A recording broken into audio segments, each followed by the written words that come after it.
అసెంబ్లీలో వ్యవహరించాల్సిన వ్యూహాలపై ఎమ్మెల్యే ఎమ్మెల్సీలకు మాజీ సీఎం కేసీఆర్ దిశానిర్దేశం చేశారు. హామీల అమల్లో వైఫల్యంపై ప్రభుత్వాన్ని నిలదీయాలన్నారు. అప్పుల విషయంలో కాంగ్రెస్ దుష్ప్రచారాన్ని బలంగా తిప్పికొట్టాలని కేసీఆర్ సూచించారు. బీఆర్ఎస్ ఎల్పీ సమావేశం అనంతరం కేసీఆర్ నందినగర్లోని తన నివాసానికి వెళ్లారు.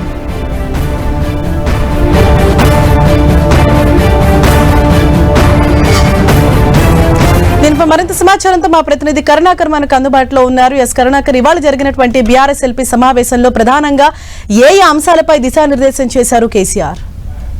హరీష, రేపటి నుంచి అసెంబ్లీ బడ్జెట్ సమావేశం జరుగుతున్న నేపథ్యంలో బీఆర్ఎస్ ఎల్పీ సమావేశం జరిగింది. సుదీర్ఘంగా 3 గంటల పాటు కేసీఆర్ అధ్యక్షతన జరిగిన సమావేశంలో రేపటి నుంచి జరగబోయే అసెంబ్లీ బడ్జెట్ సమావేశాల్లో ఎటువంటి వ్యూహాన్ని అనుసరించాలన్న దానిపై ఎమ్మెల్యేలకు ఎమ్మెల్సీలకు కేసీఆర్ దిశానిర్దేశం చేశారు. అందులో ప్రధానంగా అప్పులపై ఏదైతే కాంగ్రెస్ ప్రభుత్వం దుష్ప్రచారం చేస్తుందో ఆ దుష్ప్రచారాన్ని తిప్పికొట్టాలని చెప్పి బలంగా కేసీఆర్ ఎమ్మెల్యేలకు సూచించడం జరిగింది.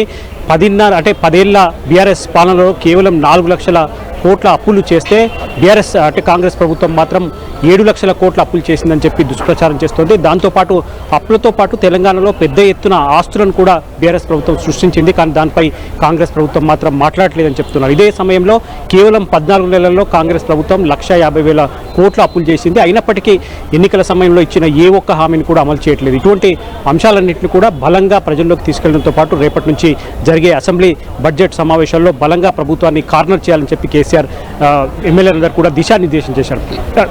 దాంతోపాటు రాష్ట్రంలో రైతులు పెద్ద ఎత్తున ఆందోళన వ్యక్తం చేస్తున్నారు.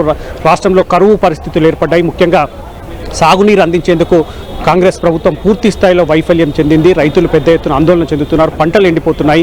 ఇటువంటి నేపథ్యంలో ఈ రైతాంగానికి సంబంధించిన వ్యవసాయానికి సంబంధించిన అంశాలన్నింటినీ కూడా సభలో లేవలెత్తాలని చెప్పి కూడా కేసీఆర్ ఎమ్మెల్యేలు ఎమ్మెల్సీలకు సూచించడం జరిగింది. దాంతోపాటు తాజా రాజకీయ పరిణామాలు కూడా చర్చకు వచ్చినట్టు తెలుస్తోంది. మొత్తం మీద కాంగ్రెస్ ప్రభుత్వాన్ని కార్నర్ చేసి ఎన్నికల్లో ఇచ్చిన 6 గ్యారెంటీతో సహా ఎటువంటి ఏ ఒక్క హామీని కూడా పూర్తిగా అమలు చేయలేదు. ఇటువంటి ప్రతి అంశాన్ని లేవనెత్తాలి, ప్రతి అంశంపై చర్చకు పట్టుబట్టాలి. దాంతోపాటు వాయిదా తీర్మానాల్లో ఏ అంశాలను చర్చకు లేవనెత్తాలి. ఇటువంటి అంశాలన్నిటిపైన కేసీఆర్ సుదీర్ఘంగా ఎమ్మెల్యేలు ఎమ్మెల్సీలకు ఆయన దిశానిర్దేశం చేశారు. రేపు గవర్నర్ ప్రసంగం నేపథ్యంలో కేసీఆర్ కూడా సభకు హాజరవుతున్న నేపథ్యంలో కొంత రాజకీయంగా ఉత్కంఠ రేపుతున్న పరిస్థితిని మనం చూస్తున్నాం. Harish, thank you Karunakar.